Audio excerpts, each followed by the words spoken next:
Your bedroom should be the one place you can actually switch off, but most people unknowingly make design choices that do the exact opposite. A bed that's way too big for the room, furniture crammed into corners, bad lighting, you name it. And these mistakes don't just make your space look off, they make it harder for you to relax. So in this video, I'm going to walk you through 6 common bedroom design mistakes so you know exactly what's throwing your space off. Mistake number 1 is ignoring scale and proportion. Okay, so take a look at these photos, right? The huge difference in scale that you see between the 2 main furniture pieces of the bed and the dresser completely throws off the visual balance of the wall, which makes the room feel disconnected. Right, so the bed here is low and minimal, while the dresser is tall and bulky, which immediately makes the proportions feel awkward and just unbalanced overall. And then the mirror on top of the dresser is also too small for the wall, which exaggerates the mismatch and makes the entire setup feel even more off. And so this example clearly shows how mixing furniture pieces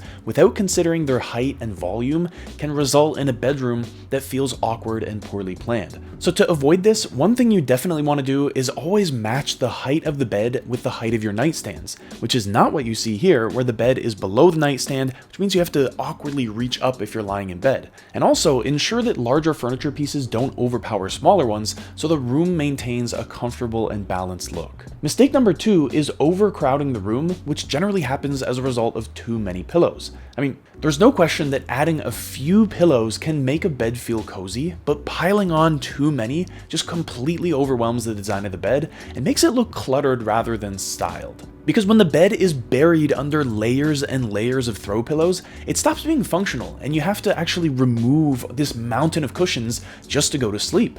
And so this doesn't just look messy, it also makes the bedroom feel smaller and more chaotic, and it draws your attention away from other elements like the headboard or a nice piece of artwork.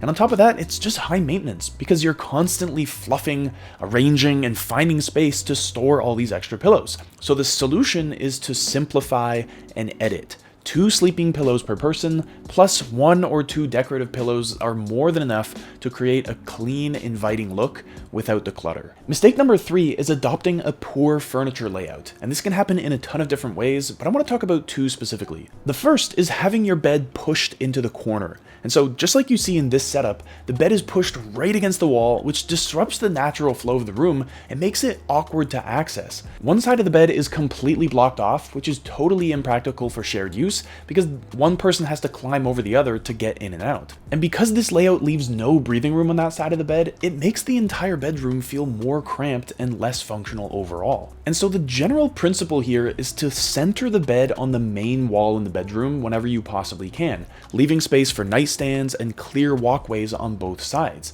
And even in a small room, keeping at least 2 to 3 feet of clearance on the side makes a huge difference in comfort and usability. But as you look at this particular bedroom, you can see there's no room to have even 1 foot on either side of the bed. So what's the solution?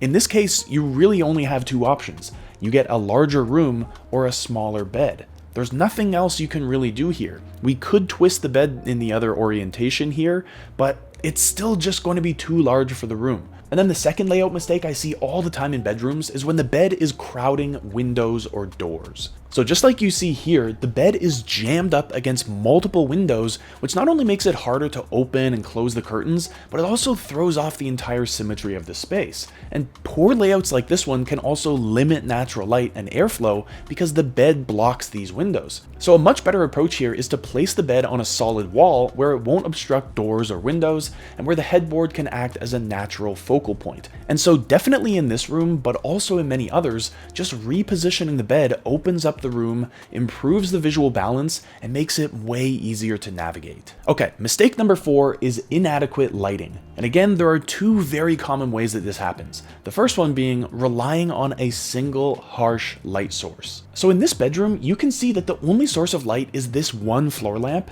and its bright white light is harsh and completely unflattering in this room. And because there are no other light sources to balance it out, the rest of the room feels flat and shadowy, which makes it so much less cozy. Plus, this kind of lighting also lacks flexibility because you can't adjust the brightness or create softer, more ambient lighting at nighttime. So the solution here is to layer your lighting by adding multiple light sources, so bedside lamps, wall lamps, or even soft LED strips in darker areas of the room. Plus, using bulbs with a warmer color temperature and dimmer options can instantly make the bedroom feel more comfortable and a lot more inviting. And then the second common lighting mistake that so many people make in their bedroom is using light that's too dim or uneven. And so in this example here, you can see that the lighting in this room is so uneven. We've got this bright lamp on the right side here, but in those far corners, you're hardly receiving any light at all. But then when you turn on this overhead light, it's way too harsh and it just kills any sort of calm, comfortable mood in the room. And so having this harsh, uneven lighting completely flattens the design of the room and makes it hard to appreciate any of the details or just do everyday things comfortably. So instead of doing this, you want to have a mix of lighting options to make the space more functional and more relaxing, which will allow you to control the mood at any time of day. Mistake number 5 is ignoring storage and organization. I mean, a bedroom can be beautifully designed, but if it's constantly cluttered, it won't feel restful or inviting at all. And so these examples here show how quickly a room can become chaotic when there's no proper storage system in place. You might recognize yourself in some of these images, but that's totally fine. So here in this first image, every surface is covered with makeup, clothes, and just a ton of small items, which makes it almost impossible to relax or even use the space at all. And then here, piles of clothes on the floor and these unorganized surfaces dominate these rooms, making them feel more like a storage area than an actual bedroom. And so often the issue isn't about the amount of stuff, but about the lack of hidden storage options like drawers, baskets, or under bed bins to keep everything tucked away. And so to fix this, plan for enough storage from the start. You want a functional closet, a dresser with tons of capacity, and maybe a storage bench or nightstand with drawers. And if you want to take this to the next level, a few well-chosen baskets or organizers can also help keep your room looking neat while still keeping your daily essentials accessible. Because when everything has a place, clutter naturally disappears. Mistake number 6 is choosing a harsh or unrestful color scheme.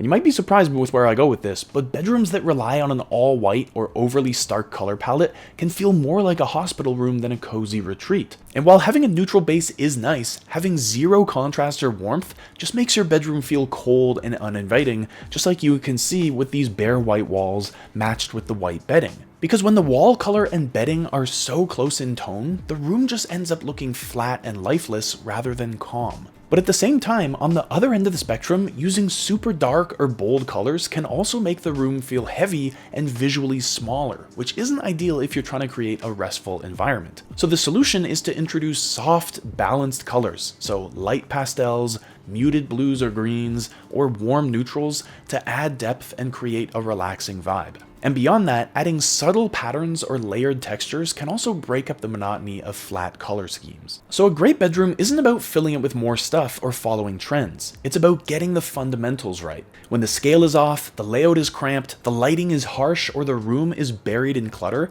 it just doesn't matter how nice your furniture is, because these mistakes instantly kill the vibe of your room.